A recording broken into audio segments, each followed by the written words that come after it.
ሃይስት ዳይሜንሽን የሆነው የእግዚአብሔር ኃይል ላይፋችሁ ላይ ሲገለጥ ኦር አፒር ሲያደርግ ኦር ይሄኛው ሌቭል እናንተ ላይፍ ላይ ሲመጣ የሚፈጠረውን ነገር ላውራችሁ። የመጀመሪያው ኢፒካይዞ የምትለዋን ቃል የምታገኙት የሙሴ ህይወት ላይ ነው። ሙሴ ተራራው ላይ ገባና 40 ቀን ቆየ ይላል ባይብል። ስንት ቀን? 40 ቀን ተራራው ላይ። ስለ ተራራው ሲያወራ ከነበረበትና ከወረደበት ክብር የተነሳ ይጤስ ነበር ነው የሚለው። ጭስ ከተራራ ይወጣ ነበር። ሙሴ ሙሉ ለሙሉ በዚህኛው ዓለም ቁጥጥር ውስጥ ስለነበረ እዛኛው ተራራው ላይ መለኮታዊው ዓለም ፊዚካል ታንጀብል በሆነ መንገድ ስለወረደ ተራራው ምላሽ ይሰጥ ነበር። በምን ብትለኝ? በጭስ። ተራራው ተቃጠልኩ እያለ ምላሽ ይሰጥ ነበር። ሙሴ እዚህኛው ዳይሜንሽን ውስጥ ገብቶ አንድ ነገር ተፈጠረ። እዚህኛው ዳይሜንሽን ውስጥ ሙሴ ሲገባ 40 ቀን ባይብል ምን እንደበላለ አይነግርህም። ቢኮዝ በዚህኛው ዓለም ቁጥጥር ስር ነው። ሙሴን ከ40 ቀን በኋላ ስታገኝ የፊት መጨማደር የለበትም። ሙሴን ከ40 ቀን በኋላ ስታገኘው ከ40 ቀን በፊት እንደነበረው ነው። ቢኮዝ እዚህኛው ዓለም ላይ ፒካይዞ የሚባለው ሌቭል ላይ የእግዚአብሔር ዓለም ናቹራል በሆነው ዓለም ላይ በሚታይ መልኩ ነው አፒር የሚያደርገው። አሁን ኤንጅል አፒር የሚያደርግላቸው ሰዎች ነው ያለ። መንፈሳዊ ዓለም በሚታይ መልኩ ተች የሚያደርጋቸውን ሰዎች ያል፣ የሚነካቸውን ሰዎች ያል፣ የሚነካቸውን ሰዎች ያል፣ የሚነካቸውን እዚህኛው የ40 ቀን ቆይታ ውስጥ መጽሐፍ ቅዱስ ስለ ሙሴ አይነግር። ልክ ሙሴ ከዚህኛው የ40 ቀን ቆይታ በኋላ ሲወርድ እንደዚህ ይላል ባይብል። ህጉን ይዞት አይደል የወረደው ከተራራ? ህጉን ይዞት ሲወርድ እንኳን በመልአክ መካከለኛነት ነው። ምን ማለት እንደሆነ ነገር ህጉ የሚታይ ተንጀብል የሆነ ነገር ነው። የመጣው ግን ፍሮም ስፒሪት ሬልም ነው። ዛሬ ይሄ ኃይል እንዲያገኛችሁ ጸልያል። ይሄ ኃይል እንዲያገኛችሁ ጸልያል። ይሄ ኃይል እንዲያገኛችሁ ጸልያል። ይሄ ኃይል እንዲያገኛችሁ ጸልያል። ይሄ ኃይል እንዲያገኛችሁ ጸልያል። በደም ስሙን። መጸለል ወይም ኢፒካይዞ የሚለውን ቃል አዲስ ኪዳን ውስጥ የምታገኙት 3 ጊዜ ብቻ ነው። ከኔ ጋር ናችሁ? አዲስ ኪዳን ውስጥ የምታገኙት 3 ጊዜ ብቻ ነው። መጸለል ላይፋችሁ ላይ ሲሆን ወይም ሃይስት ዳይሜንሽን የሆነው የእግዚአብሔር ኃይል ላይፋችሁ ላይ ሲገለጥ ኦር አፒር ሲያደርግ ኦር ይሄኛው ሌቭል እናንተ ላይፍ ላይ ሲመጣ የሚፈጠረውን ነገር ላውራችሁ። ቁጭ በሉ። የሚፈጠረውን ነገር ላውራችሁ። ኢየሱስ ይችላል። ኢፒካይዞ ማለት እግዚአብሔር እጅግ በጣም ከባድ በሆነ ዳይሜንሽን ኃይሉን ሲገልጥ ማለት ነው። እግዚአብሔር እጅግ በጣም ከባድ በሆነ ዳይሜንሽን ምኑን ሲገልጥ? ኃይሉን ሲገልጥ። የኃይሉ አገላለጥ ሃይስት ዳይሜንሽን ነው የሚለው ማለት እግዚአብሔር ኃይሉን የሚገልጥበት የተለያየ ዳይሜንሽን አለው። ሃይስት እና የመጨረሻ የሚባለው ዳይሜንሽን ምንድነው ብትለኝ? ኢፒካይዞ። ኢፒካይዞ ማለት እዚህ ናቹራል ዓለሙ ላይ ሱፐር ናቹራል የሆነው ዓለም ፊዚካል ሆኖ ሲገለጥ ማለት ነው። አሁን በመካከላችን እግዚአብሔር አለ አይደል? ይሄንን የውስጥ መንፈሳችን ምስክርነት አለን አይደል? አሁን መካከላችን ላይ ያለው እግዚአብሔር ፊዚካል እና ታንጀብል በሆነ መንገድ ኃይሉን ሲገልጥልህ ኢፒካይዞ ይባላል። ዛሬ እዚህኛው ሌቭል ውስጥ ስትገባ ያለው መጸለል ማለት አንድ ነገር በሆነ ነገር ቁጥጥር ውስጥ 100% ሲሆን ማለት ነው። አንድ ነገር በሆነ ዓለም ውስጥ 100% በዛ ዓለም ቁጥጥር ውስጥ ሲሆን ምን ሆነ ይባላል? ጸለለ። ምሳሌ የናንተ ቲቪ ሪሞቱን የያዛችሁ ሰዓት 100% በእናንተ ቁጥጥር ውስጥ ነው። ያ ማለት እናንተ ኦቨርሻዶ አድርጋችሁታል ማለት ነው። መጸለል ማለት አንድን ዓለም ወይም አንድ ዓለም ሌላውን ዓለም በራሱ ቁጥጥር ሲያደርገው ማለት ነው። እና ገብርኤል መጣና ሕፃኑ ካንቺ ይወለዳል አላት። ነገር ግን ካንቺ ሲወለድ አለ የልዑል ኃይል የሚባላል እሱ መጥቶ ምን ይልሻል? ይጸልልሻል ማለት እንደሆነ ነገር የሚወለደው ሕፃን ኖርማል ሕፃን አይደለም። የሚወለደው ሕፃን መለኮት ነው። የሚወለደው ሕፃን የማይታየው ዓለም ላይ የማይታይ ሆኖ የነበረ አምላክ ነው። ከኔ ጋር ናቸው? የማይታየው ዓለም ላይ የማይታይ ሆኖ የነበረ አምላክ ነው። አሁን የማርያም ማህፀን ውስጥ ሲገባ የሚታይ ሊሆን ነው። እሱ ወደ መታየት ሲመጣ ኢፒካይዞ የሚባል የእግዚአብሔር ኃይል አለ። እሱ ኃይል ከኔ ጋር ናችሁ? የናዝሬቱ ኢየሱስ ማርያም ማህፀን ውስጥ ወጥቶ እዚህ ምድር ላይ 33 ዓመት ሙሉ የነበረበትን ታሪክ ኖርማል የሆነ መጽሐፍ አድርጋችሁ አንብባችሁት ሊሆን ይችላል። ከኔ ጋር ናችሁ? አንድ መንፈሳዊ ዓለም ላይ የማይታይ የነበረ አምላክ ከኔ ጋር ናችሁ? ራሱን በመላእክ አይደለም፣ ራሱን በነቢያት አይደለም፣ ራሱን በካህናት አይደለም፣ ራሱ እዚህ ምድር ላይ ሲገለጥ ማለት ነው። እሱ በተገለጠበት መንገድ ላይ ገብርኤል መጣና ግራ እንዳይገባሽ አላት። ቢኮዝ የሚገለጠውን የሷ ማህፀን እንደማይችለው ያውቃል። የሚገለጠውን የሷ አካል ሊሸከመው እንደማይችለው ያውቃል። የሚገለጠውን የሷ ማህፀን አይደለም ምድር ልትሸከመው እንደማትችል ያውቃል። ሶ ሆሊ ስፒሪት አለ እሱ ምን ይልልሻል? ይጸልልልሻል። ምን ማለት እንደሆነ ልንገራችሁ። ሊጸልልሻል ማለት እስኪ ውሃውና ይዛውና እናንተ አብሮ ይሄን ሃይላንድ ብቀደው ውሃውን ልትይዙ ትችላላችሁ። ሶ ውሃውን እንዲይዝላችሁ የትኛውን ሃይላንድ ይሰራችሁ? ይሄን ነው አይደል? ውሃውን ያዘላችሁ የትኛው ሃይላንድ ነው አይደል? ውሃውን ያዘላችሁ ሃይላንድ ቢቀደድስ? ጂሰስ ያለዚህኛው ኃይል ልዑል መጥቶ ኦር መንፈስ ቅዱስ መጥቶ በማርያም ማህፀን ውስጥ ባይጸለል ኑሩ ማርያም ለራሱ በህይወት መኖር አትችልም። መንፈስ ቅዱስ ይመጣል አላት። አንቺ ልትሸከም የማትችውን ነገር፣ አንቺ ልትሸከም የማትችውን አምላክ እሱ ባንቺ ውስጥ ምን ይልሻል? ይሸከምልሻል። በሱ ቁጥጥር ውስጥ ይሆናል። ምኑ? ጽንሱ። ቢኮዝ የመጣውን አምላክ አንቺ ምን ልትያቺም ልትሸከሚያች እሳት ነው የሚባላ እሳት ነው ልትሸከሚያች። ኃይሉ ብዙ ነው ልትሸከሚያች። ዩኒቨርሱ ሊሸከመው አልቻለም። ከኔ ጋር ናችሁ? የመጣው አምላክ ከፀሐይ ይልቅ 7 እጥፍ የሚያበራ ነው። እግሮቹ እንደ ጋለ ናስ ናቸው። ጸጉሩ እንደ ብዙ ወንዞች ወራጅ ነው። በምንም አይነት መንገድ ልትሸከሙ አትችልም። ገብርኤል መጣና እንደዚህ ማርያም አላት። ግራ ትጋቢ አላት። እንዴት ልሸከመው እችላለሁ ብለሽ እያሰብሽ እንደሆነ አውቃለሁ። እሱን የሚሸከም የልዑል ኃይል የሚባል አለ። እሱ የመጣ ሰዓት ምን ይልሻል? ሃሎ ምን ይልሻል? መንፈስ ቅዱስ አሁን አንተ እንዲሸከምህ ጸልያለሁ እና የልዑል ኃይል እሷ ላይፍ ላይ መጥቶ መጸለል ሲያደርግ ምን እንዳደረገ ላሳያችሁ። ይሄን የብር ኖት አያችሁት አይደል? ይሄ ብር ኖት ደሞመንት ይሄን የብር ኖት እዚህ ውስጥ ያስገባውት ሰዓት እሱ የያዘው ሰዓት የብር ኖቱ አይታያችሁም። የሚታያችሁ ምኑ ነው? ምንም የሚታያችሁ የልዑል ኃይል መጥቶ የጸለለላት ሰዓት። ለዛ ነው መጽሐፍ ቅዱስ እንደዚህ ይላል፣ ማርያም ልጅየውን ሳትወልደው የናዝሬቱ ኢየሱስን ሳትወልደው ኤልሳቤጥ ያገኛት ሰዓት ጽንሱ መስገር ጀመረ። ጽንሱ ራሱ መስገር ጀመረ። ገና እኮ ጽንሱ አልተገለጠም፣ ወደ ውጭ አልወጣም።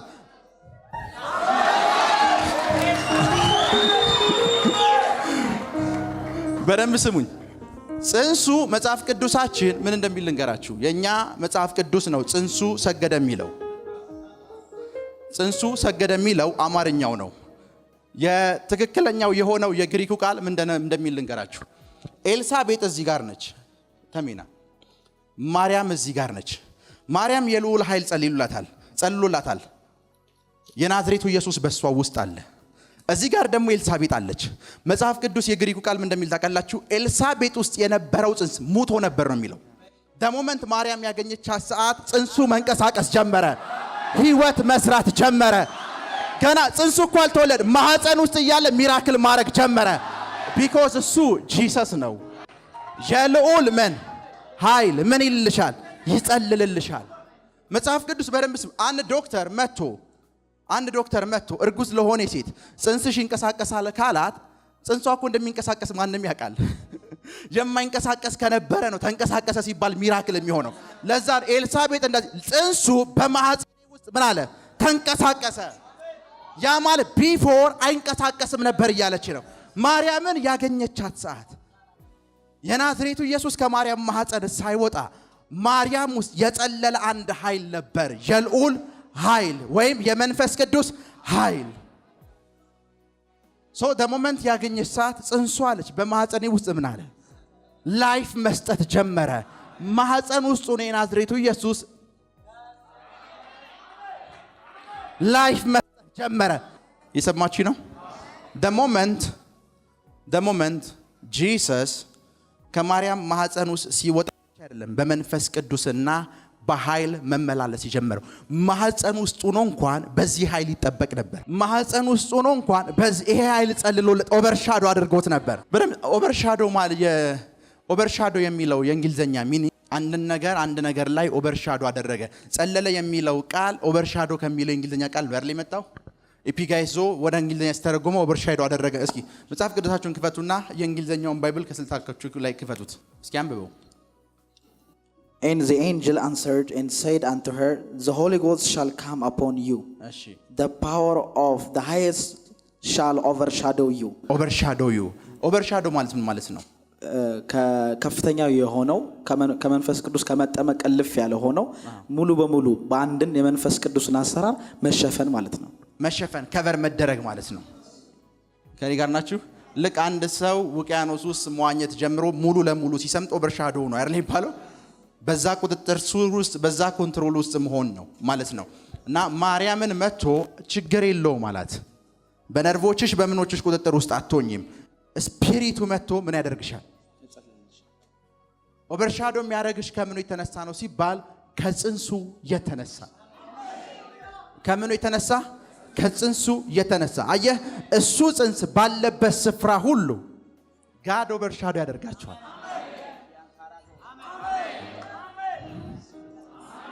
ልዑል በእናንተ ላይፍ ላይ ይጸላል። ልዑል በእናንተ ላይፍ ላይ ይጸላል። ጽንሱ ባለበት ስፍራ ሁሉ እና የልዑል ኃይል ምን ይልሻል?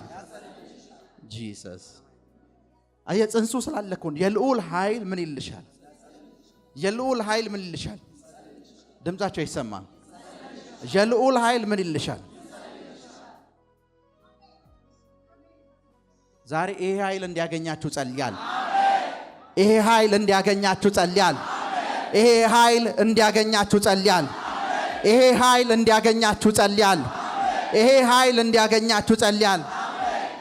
በደንብ ስሙን። መጸለል ወይም ኢፒካይዞ የሚለውን ቃል አዲስ ኪዳን ውስጥ የምታገኙት 3 ጊዜ ብቻ ነው። ከኔ ጋር ናችሁ? አዲስ ኪዳን ውስጥ የምታገኙት 3 ጊዜ ብቻ ነው። መጸለል ላይፋችሁ ላይ ሲሆን ወይም ሃይስት ዳይሜንሽን የሆነው የእግዚአብሔር ኃይል ላይፋችሁ ላይ ሲገለጥ ኦር አፒር ሲያደርግ ኦር ይሄኛው ሌቭል እናንተ ላይፍ ላይ ሲመጣ የሚፈጠረውን ነገር ላውራችሁ። ቁጭ በሉ። የሚፈጠረውን ነገር ላውራችሁ። ኢየሱስ ይችላል። ኢየሱስ ይችላል። የመጀመሪያው ኢፒካይዞ የምትለዋን ቃል የምታገኙት የሙሴ ህይወት ላይ ነው። ሙሴ ተራራው ላይ ገባና 40 ቀን ቆየ ይላል ባይብል። ስንት ቀን? 40 ቀን ተራራው ላይ። ስለ ተራራው ሲያወራ ከነበረበትና ከወረደበት ክብር የተነሳ ይጤስ ነበር ነው የሚለው። ጭስ ከተራራ ይወጣ ነበር። ሙሴ ሙሉ ለሙሉ በዚህኛው ዓለም ቁጥጥር ውስጥ ስለነበረ እዛኛው ተራራው ላይ መለኮታዊው ዓለም ፊዚካል ታንጀብል በሆነ መንገድ ስለወረደ ተራራው ምላሽ ይሰጥ ነበር። በምን ብትለኝ? በጭስ። ተራራው ተቃጠልኩ እያለ ምላሽ ይሰጥ ነበር። ሙሴ እዚህኛው ዳይሜንሽን ውስጥ ገብቶ አንድ ነገር ተፈጠረ። እዚህኛው ዳይሜንሽን ውስጥ ሙሴ ሲገባ 40 ቀን ባይብል ምን እንደበላ አይነግርህም። ቢኮዝ በዚህኛው ዓለም ቁጥጥር ስር ነው። ሙሴን ከ40 ቀን በኋላ ስታገኝ የፊት መጨማደር የለበትም። ሙሴን ከ40 ቀን በኋላ ስታገኘው ከ40 ቀን በፊት እንደነበረው ነው። ቢኮዝ እዚህኛው ዓለም ላይ ፒካይዞ የሚባለው ሌቭል ላይ የእግዚአብሔር ዓለም ናቹራል በሆነው ዓለም ላይ በሚታይ መልኩ ነው አፒር የሚያደርገው። አሁን ኤንጅል አፒር የሚያደርግላቸው ሰዎች ነው ያለ። መንፈሳዊ ዓለም በሚታይ መልኩ ተች የሚያደርጋቸውን ሰዎች ያል፣ የሚነካቸውን ሰዎች ያል፣ የሚነካቸውን ሰዎች ያል፣ የሚነካቸውን እዚህኛው የ40 ቀን ቆይታ ውስጥ መጽሐፍ ቅዱስ ስለ ሙሴ አይነግርህም። ልክ ሙሴ ከዚህኛው የ40 ቀን ቆይታ በኋላ ሲወርድ እንደዚህ ይላል ባይብል። ህጉን ይዞት አይደል የወረደው ከተራራ? ህጉን ይዞ ሲወርድ እንኳን በመላእክት መካከለኛነት ነው የሚለው። ምን ማለት እንደሆነ ነገራችሁ። ህጉ የሚታይ ተንጀብል የሆነ ነገር ነው። የመጣው ግን ፍሮም ስፒሪት ሬለም ነው። ምን ማለት ነው ላሳያችሁ። ይሄኛው የያዛችሁት መጽሐፍ ቅዱስ ፍሮም ሄቨን አይታይም አይደል? ሄቨን አንድ መልአክ መጥቶ እንደዚህ ቢሰጥህ አደነግጥም? ቢኮዝ የሚታይ ነገር ነው የሰጠህ።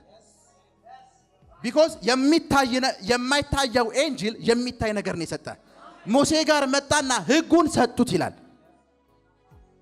ህጉን ከሰጡት በኋላ ይላል ሙሴ ለሞመንት ታች ሲወርድ ህዝቡ ምን እያመለከ ነበር? ጣዖት። ከዛ አንስቶ ወረወረው። ከዛ በኋላ ነው በእጁ ያዘጋጀው። ፈረስ ግን በሱ ጀር ለሚተዘጋጀው የማይታየው ዓለም የሚታይ ነገር ነው የሰጠው። የማይታየው ዓለም የሚታይ አስባችሁ፣ የማይታየው ዓለም እስኪ እንደዚህ ያድርገን ታቦት እንስራ እንደዚህ አይነት ህግ እንስራ ብሎ ለሙሴ የሚታይ ነገር ሲሰጠው በዛ የ40 ቀን ቆይታ ውስጥ አሁን የማይታየው ዓለም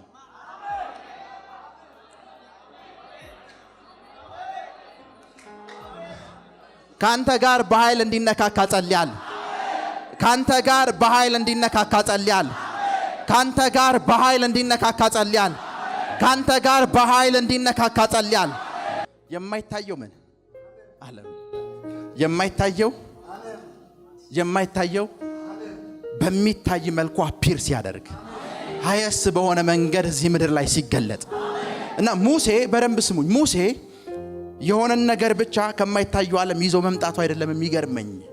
ደሞመንት ሙሴ ከዚህኛው ሬለም ከዚህኛው ዓለም ሲወጣ እንኳን ፊቱ እያበራ ነበር ይላል። በደንብ ስሙኝ። ከግብፅ እስራኤል ድረስ የሚወስደው መንገድ የምድረ በዳ መንገድ ነው። ፀሐይ እጅግ በጣም በኃይል የሚወጣበት መንገድ ነው። ከኔ ጋር ናችሁ? በጣም ምድረ በዳ የሚባል ከባድ ሙቀት ያለበት ኤሪያ ነው። ከፀሐይ በላይ የሙሴን ፊት ማየት ከብዷቸው ጨርቅ አረጉበት ይላል። ሙሴ ፊትህን ልናይ አልቻለም።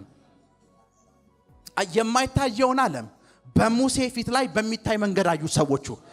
ሙሴ የማይታየው ዓለም ላይ ቆይቶ የመጣው ተቻ አድርጎት ነክቶት ብዙ ነገር አፒር አድርጎለት ሰዎቹ ጋር ሲሄድ ሰዎቹ ጋር ሙሴ ነው አፒር ያደረገው። ሙሴ ያየውን ዓለም ሰዎቹ በሙሴ ፊት አዩት። አሁን ትውልዱ ባንተ ፊት ሲያየው ያለው ትውልዱ ባንተ ፊት ሲያየው ያለው ትውልዱ ባንተ ፊት ሲያየው ያለው ትውልዱ ባንተ ፊት ሲያየው ያለው ትውልዱ ባንተ ፊት ሲያየው ያለው ትውልዱ ባንተ ፊት ሲያየው ያለው ትውልዱ ባንተ በሚታይ መንገድ ሲያየው ያለው ባንቺ ፊት በሚታይ መንገድ ሲያየው ያለው የማይታየው ምን ዓለም በሚታይ መንገድ አሁን ባንተ ፊት ባንተ አገልግሎት ባንተ ንግግር ባንተ ስራ ባንተ ሚኒስትሪ ባንተ ቢዝነስ አፒር ሲያደርግ ያለው ሲገለጥ ያለው የልዑል ኃይል በሉ እስኪ ይጸልልልኛል እና እዚህኛው ኢፒካይዝም የሚባለው ሌቭል ላይ ደሞመንት ሆሊ ስፒሪት ካንተ ጋር ኢንካውንተር ሲያደርግ ምላሽ የሚሰጠው ያንተ የፊዚካል ዓለምም ጭምር ነው። ስፒሪት ብቻ ስፒሪት ሴንስ ያደርገዋል ብቻ አይደለም የምትለው ስፒሪቴ ሴንስ ያደርገዋል። መንፈሴን የተሰማኝ ነው መንፈሴ የሞቄ ነው አትልም። ወዮ ጠፋው ማለት ትጀምራል። ቢኮዝ ፊዚካልም ምላሽ መስጠት ይጀምራል። ያንተ ፊዚካልም ጭምር ምላሽ መስጠት ይጀምራል። ያንተ ፊዚካልም ጭምር ምላሽ መስጠት ይጀምራል። አሁን በደንብ እኔ ስለ መንፈስ ቅዱስ ኃይል ነው እያወራች ያሉት። መጽሐፍ ቅዱስ እኮ ሲነግር እንደዚህ ይላል። አሁን አንዳንድ ነቢያቶች የሚያደርጉት ነገር ሰዎች ግራ ይገባቸዋል። ለምን ብትለኝ ግራ የሚገባቸው ደግሞ ቸርች ውስጥ የሚመጡ ሰዎች ናቸው፣ ውጭ ያሉ ሰዎች አይደሉም። በደንብ መጽሐፍ ቅዱሳችሁን ገልጣችሁ ስታነቡት እኮ አብርሃም ጋር ሶስት ሆኖ መጥተው ከሶስቱ አንዱ እግዚአብሔር ነበር አይደል? ሁለቱ መልአኮች ነበሩ። በማለዳም ወደ ሶዶም ሄዱ ይላል። ስለ ሁለቱ ሲያወሩ ሁለቱ እኮ አብርሃም ጋር ቁጭ ብለው ዲስከስ አድርገው እግራቸውን አጥበው አብልቷቸው አብሯቸው አድሮ እኮ ነው የሸኛቸው። they are spirit being ግን አብሯቸው አድሮ አብሯቸው በልቶ አብሯቸው ጠጥቶ በቃ ወደ ሶዶም ልንሄድ ሲል ባይ ባይ ብሏቸው ነው የሸኛቸው። የሰዶም ሰዎች በደንብ ስሙኝ። ሁለቱ መልአክ ሎጥ ቤት የገቡ ሰዓት እኮ ፊዚካሊ አፒር ስላደረጉ አውጣልን ያሉት። ስፒሪት ዓለሙ ላንተ በእንደዚህ አይነት መንገድ አፒር ያደርግልህ። በኢየሱስ ስም አፒር ያደርግልህ። በኢየሱስ ስም አፒር ያደርግልህ።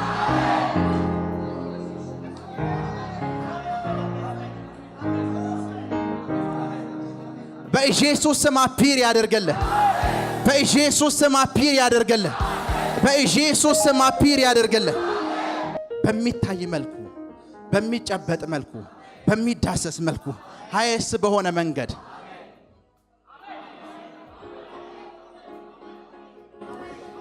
ኢየሱስ በሉሲ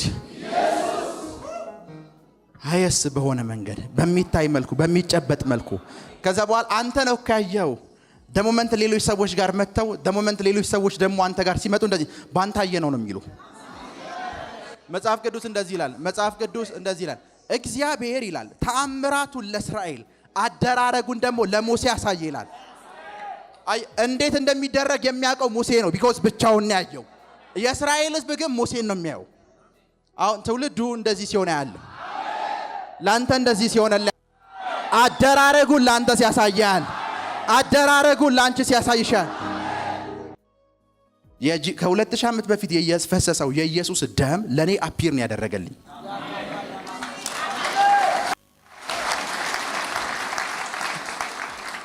ሰዎች የሆነ ሰው ደም ነው የፈሰሰው። ለኔ ግን ዛሬም ትኩስ ነው፣ የማንጻት አቅም አለው። ለሆኑ ሰዎች ከ2000 ዓመት በፊት ነው የፈሰሰው። ለኔ አሁን ነው የፈሰሰው። በሆኑ ሰዎችና በእኔ መካከል ያለው ልዩነት ያ ነው። ለዛ ነው ዮሐንስ ሄቨን የሄደ ሰዓት እንደዚህ አለ።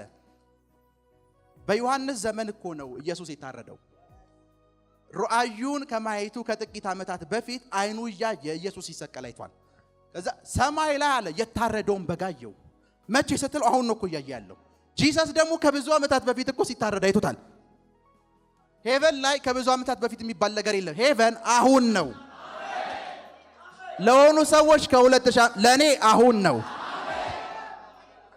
ከዛ ልክ ታጥቤ ጨረስኩኝ። በጌታ ፊት ነው የምነግራችሁ። እጄ ላይ ምንም ነገር የለም። የፈሰሰበትን ቦታ መፈለግ ጀመርኩኝ። ደሙን ውሃው ነጭ ውሃ ነው የፈሰው። ምንም ነገር የለም። ተመልሼ መጥቼ ለወንድሜ ነገርኩት። ቅድም እኮ እጄ ላይ ያየው ደም እንደዚህ በራያቼ ምናምን ስለው በቃ እሱ ምንም ሊረዳኝ ስላልቻለ ብድግ ብሎ ጥሎኝ ሄደ። ቢኮዝ ምንም ምላሽ የለውም። ከ2000 ዓመት በፊት የፈሰሰን ደም እጄ ላይ አየው ብል መንፈሳዊው ዓለም ላንተ በሚታይ መልኩ አፒር ያደርገልህ። ታንጀብል በሆነ መንገድ አፒር ያደርገልህ። ታንጀብል በሆነ መንገድ አፒር ያደርገልህ። በኢየሱስ ስም አፒር ያደርገልህ። በኢየሱስ ስም አፒር ያደርገልህ። በኢየሱስ ስም አፒር ያደርገልህ። የልዑል ኃይል በሉሲ ይጸልልልኛል። አሁን የልዑል ኃይል በተለየ መንገድ እንዲያገኝህ ጸልያለሁ። በተለየ መንገድ እንዲያገኝሽ ጸልያለሁ። በተለየ መንገድ እንዲያገኝሽ ጸልያለሁ። ቁጭ በሉ። ልክ ያቺ ቀን ለኔ መሳፍንት መጽሐፍ ላይ እንደምታዩት ምድያምን እንደመታው እንደዛ ንጉስ ከኔ ጋር ናችሁ። ደረቁን እርጥብ ቆዳውን እንደዚህ አድርግልኝ ብሎ እንደተናገረው ልክ እንደዛ ልክ ጋር እጄ ላይ ያን አፒር እንዲያደርግ ያደረገ ታይም ላይ አፍተር ዛት ዲሳይድ አደረኩኝ። በቃ የሚያስፈልገኝ የኢየሱስ ብለድ ብቻ ነው። የትኛውም ነገር የሚያስፈልገኝ የጂሰስ ብለድ ብቻ ነው። ይሄ ደም የሚያስገባ በር የለም። ይሄ ደም የማይከፍተው በር የለም። በደም ይሄ ደም ማንም ሊገባበት የማይችልበትን አንድ በር ከፍቶልሃል። እሱም ከአብ ጋር የምትገናኝበትን በር፣ ወደ አብ የምትሄድበትን በር። ይሄ በር የተከፈተው ከልጁ ደም የተነሳ ነው። የልጁ ደም ይሄንን ቢግ ማንም ሊገባበት የማይችለውን በር መክፈት ከቻለ ሌሎች በሮችን ተዋቸው። ሌሎች በሮችን ተዋቸው። ሌሎች በሮች እያወቁ ይከፈታሉ። እያወቁ ይከፈታሉ። እያወቁ ይከፈታሉ። እና የእግዚአብሔር ኃይል ከዚህ በፊት ማንም ሰው ላይፍ ላይ ባልተገለጠበት መንገድ ላንተ እንዲገለጥ ጸልያለሁ።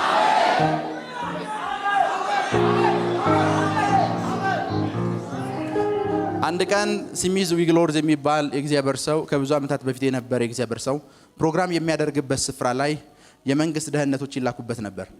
ይሄ ሰው ሲፈውሳችሁ የሚፈውስበት መንገድ እጅግ በጣም የተለየ ነው።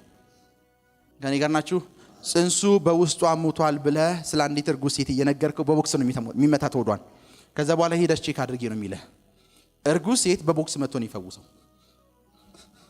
እና አንድ ቀን ስሚዝ ዊግልወርዝ ፕሮግራም ላይ አንዲት ሴት ከባድ እንቅርት አለባት መጣች። ዶክተሮች ካንሰር ናቸው ብሎታል። እና እሱን ሊሰልሉ የመጡ ሁለት ሰዎች እንዳሉ መንፈስ ቅዱስ ነገረውና ይዟት ሴትዮዋን ሁለቱ ሰዎች ጋር መጣቸው። ሴትዮዋን እንደዚህ ያደረገው እንቅርቱን እንደዚህ በእጇ ይዘው ነቀለው እንደዚህ። ከዛ በኋላ ካንሰር ማለት ይሄ ነው አይደል አላቸው።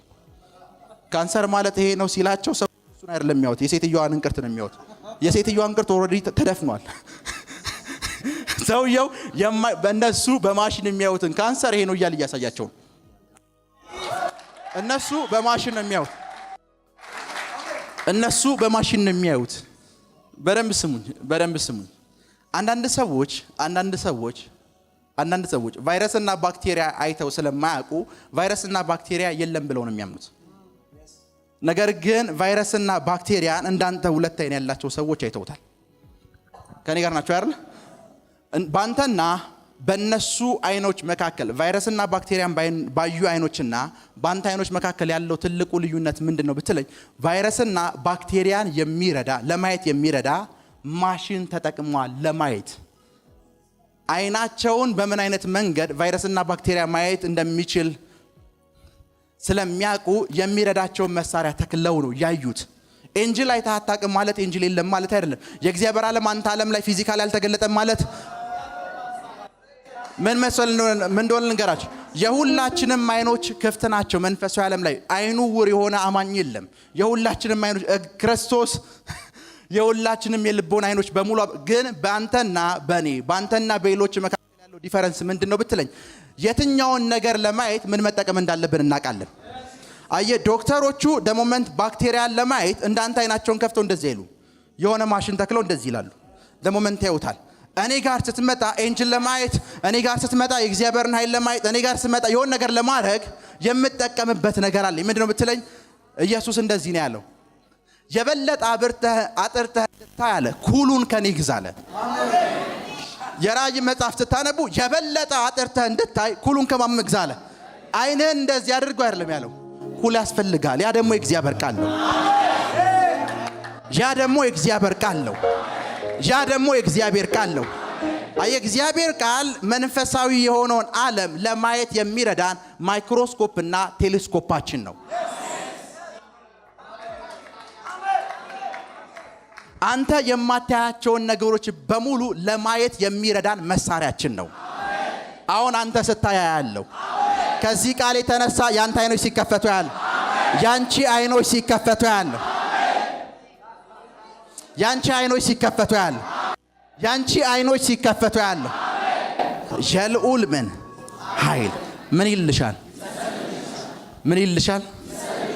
የልዑል ምን ኃይል ጂሰስ የልዑል ኃይል ምን ይልሻል?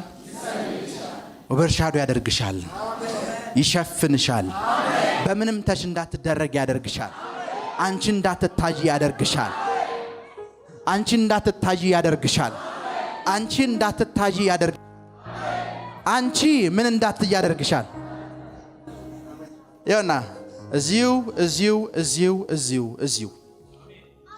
በደንብ ስም እዚሁ ሉቃስ ምዕራፍ 1 ቁጥር 35 የምታነቡት ቃል ላይ why Jesus ለምን ከማርያም ማህፀን እንዲወለድ ተፈለገ ካልከኝ መጽሐፉ እንደዚህ ነው የሚለው የልዑል ኃይል። በቃ ልዑል ወደደ።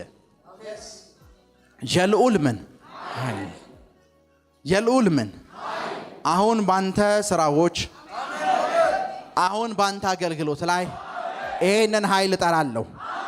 በኢየሱስ ስም ይሄንን ኃይል እጠራለሁ። በኢየሱስ ስም ይሄንን ኃይል እጠራለሁ። በኢየሱስ ስም ይሄንን ኃይል እጠራለሁ። የልዑልን ኃይል እጠራለሁ። የልዑልን ኃይል እጠራለሁ። የልዑልን ኃይል እጠራለሁ። ምናልባት 10ኛ ክፍል 11ኛ ክፍል 12ኛ ክፍል አንድ የማቴማቲክስ ፎርሜሽን አለ አይደለ? ኮሳይን ሳይን እንደዚህ ምናምን የሚባል ኤክስ ስኩዌር ዋይ ስኩዌር እና ብዙዎቻችን በቃ ሸምደደው ነው ያለፍነው አይደለ? ብዙዎቻችን ምንም ነገር እንደማይፈጠር ስለገባን ኮሳይን እንደዚህ ነው ምናምን ሸምደደን ይገባ እንትን ያለፍ ከኔ ጋር ናችሁ። አንድ ቀን 10ኛ ክፍል ያለን ይሄንን የሚያስተምረን ሰውዬ እንደዚህ አለ። ይሄ አሁን ማስተምራችሁ ትምህርት አለን የአውሮፕላንን ክንፍ ለመስራት የሚረዳን ነው አለኝ። ክላስ ውስጥ ሁላችን ተሰብስበናል። የአውሮፕላንን ክንፍ ለመስራት የሚረዳ ነው። አሁን ማስተምራችሁ በዚህ ቀመር ነው። ነጮች የአውሮፕላንን ክንፍና የአውሮፕላንን ቦዲ የሚሰሩት አለ። ከዛ እጄን አወጣውና ተሸራልኩት። አቤት አንተ ሰርተዋል ያልኩት። የነሱ ኖሌጅ አፕላይድ የሆነ ኖሌጅ ነው። የነሱ ኖሌጅ አፕላይድ የሆነ ኖሌጅ ነው። ሰርተው ውጤት የሰጣቸው ኖሌጅ ነው። እናንተ ጋር ግን የቲዮሪ ኖሌጅ ነው። አንድ ሰው ከዘፍጥረት እስከ መጽሐፍ እስከ ራእይ ድረስ አውቋል ማለት አፕላይድ የሆነ ኖሌጅ አሉ ማለት አይደለም። በቃ ቲዮሪ ነው የሚያውቀው። አልሰማችሁ?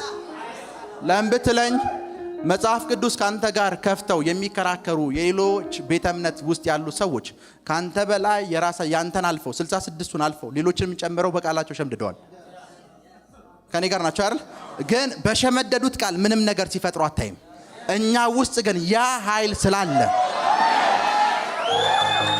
እኛ ውስጥ ያ ኃይል ስላለ የሚነበብ ተረት አይደለም። የእግዚአብሔር ቃል ለኛ ሕይወት አለው፣ የሚሰራ ሕይወት ያለው፣ የሚንቀሳቀስ ሕይወት ያለው፣ የሚያንቀሳቀስ ሕይወት ያለው፣ የሚቆርጥ ሕይወት ያለው፣ የሚከፍል እኛ ጋር ሲመጣ የእግዚአብሔር ቃል ተረት ተረት አይደለም፣ ላይፍ ያለው ነው፣ ላይፍ የሚሰጥ ነው።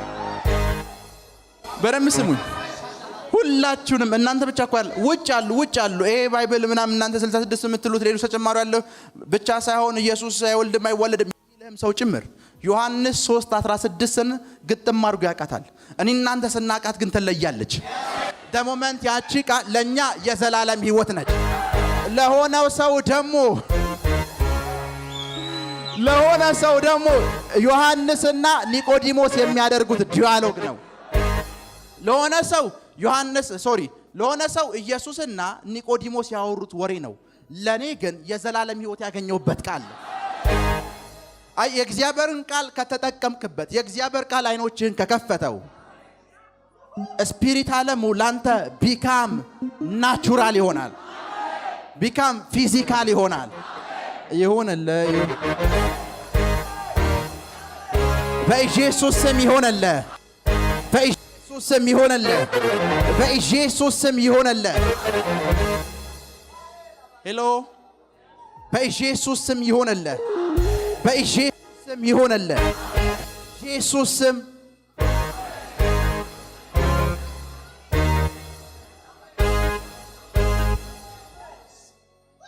ይሆንልህ፣ ይሆንልህ፣ ይሆንልህ፣ ይሆንልህ፣ ይሆንልህ። ብዙ ጊዜ እንደ አማኝ ባይዘው እየተቸው አይደለም። እኔ ትችት አልወድም። እኔ ሲተቹኝ ነው ደስ የሚለኝ እንጂ መተቸት አልወድም። ስሙኝ፣ እንደ አማኝ አምድ የታሪኩ እንትን ምንም አይጠቅምህም። እንደ አማኝ የሚጠቅምህ ነገር ምንድነው ብትለኝ የእግዚአብሔርን ቃል በሞኝነት መውሰድ ነው። መጽሐፍ ቅዱስ እንደዚህ ነው የሚለው፣ ቃሉ በስብከት ሞኝነት ዳን ነው የሚለው። ማለት ኢየሱስ ያደናል እንደዚህ ምናምን ብሎ የሆነ ሰው ሰበከን እንዴት ያደናል ምናምን የሚለው ምርምር ውስጥ አልገባንን። አሜናል በቃ ዳን። አልሰማችሁ? የእግዚአብሔር ቃል በሞኝነት ያድናል፣ በሞኝነት ያድናል፣ በሞኝነት ያድናል፣ በሞኝነት ያድናል። 2 ዓሣና 5 እንጀራ በዛ። 2 ዓሣና 5 እንጀራ የበዛበት ምክንያት ከቁጥር 1 ጀምሮ ሳነበው ሰዎቹ ራስ ስለራባቸው ቤታቸው ሩቅ ስለሆነ ኢየሱስ ምናምን ብዬ አልሰብክም። እኔም የምሰብክ ምንድነው 2 ዓሣና 5 እንጀራ በዝቷል፣ ያንተም ይበዛል ነው የምልህ። ቢኮዝ የእግዚአብሔርን ቃል ለላይፌ ነው። በደንብ ስሙኝ። የሆኑን ሰዎች ታሪክ እንዳነብ አይደለም የተጻፈልኝ፣ ለኔው ላይፍ ነው የተጻፈልኝ። ለኔው ላይፍ ነው የተጻፈልኝ። የሆኑ ሰዎችን የህይወት ታሪክ እንዳጠናበት አይደለም የተጻፈልኝ። ለላይፌ ላይፍ እንዲሆነኝ፣ ህይወት እንዲሆነኝ።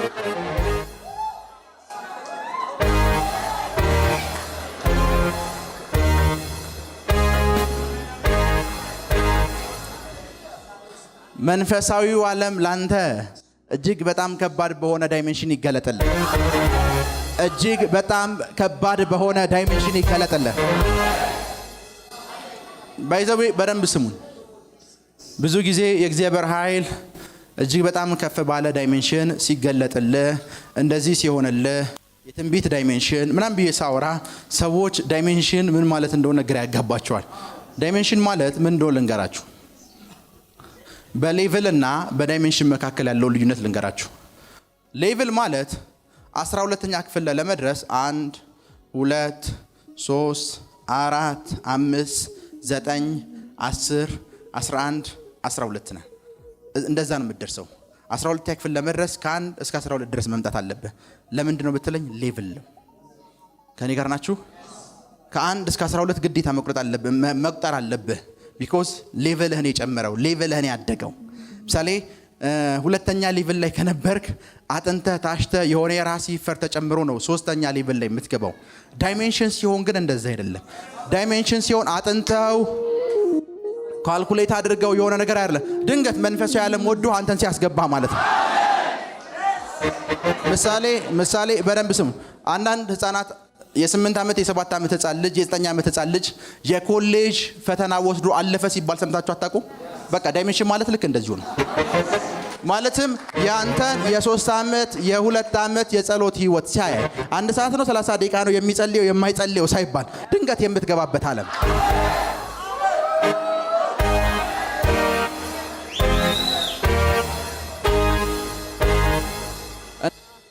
በደንብ ስሙኝ። ሌቭል ውስጥ ሲሆን ምን እንደሚፈጠር ልንገራችሁ። ሌቭል ውስጥ ሁለተኛ ክፍል ለመግባት ከፈለክ ሁለተኛ ክፍል ላይ ያለ ሰው የአንደኛ ክፍል የትምህርት ውጤትን ነው የሚጠይቀህ። ስሩ ፕሮሰስ ነው የሚታደግ። ዳይሜንሽን ውስጥ ለመግባት ግን አንድ የገባ ሰው ነው የሚያስገባ። ምን ማለት እንደሆነ ልንገራችሁ። መልአኮቹን ያያቸው ኤልሳ ብቻውን ነው፣ ጊያዝ አላየም። ያን ሁሉ ተራራ ሞልተውት አጠገቡ ጊያዝ ተቀምጦ መልአክ አይደለም የሚያየው ኤልሳን ብቻ ነው ሰውየው። ኤልሳን ከዛ የመጡትን ሰዎች መልአኮቹን የሚያየው ማን ነው? አንዳንድ አይገርማችሁም? በደንብ ስሙኝ። ኤልሳ እዚህ ነው፣ ጊያዝ እዚህ ነው። ይሄንን ጉባኤ አልፈው ከተማዋን ሞልተውታል እኮ መልአኩ። አብሮት ያለው ሰው ግን ኤንጅሎችን አያይም። ቢኮዝ ኤልሳ የገባበት ዳይሜንሽን ውስጥ ይሄ ሰውዬ አይገባም። ሶ ምን ማደረግ አለበት? ኤልሳ ገብቷል። ኤልሳ ይሄንን ሰውዬ ለማስገባት በሩን መክፈት አለበት። ዛሬ በሩ ሲከፈት ይሄኛው ሬለም ለሱ ተከፍቶለታል። በኃይል ሲከፈት ያል እስኪ ተከፈተ በል። ልዑል ኃይል በተለየ ሁኔታ ወደ ላይፍ ሲመጣ ያለ መንፈሳዊ ልምምድን በኃይል መለማመድ ትጀምራለህ።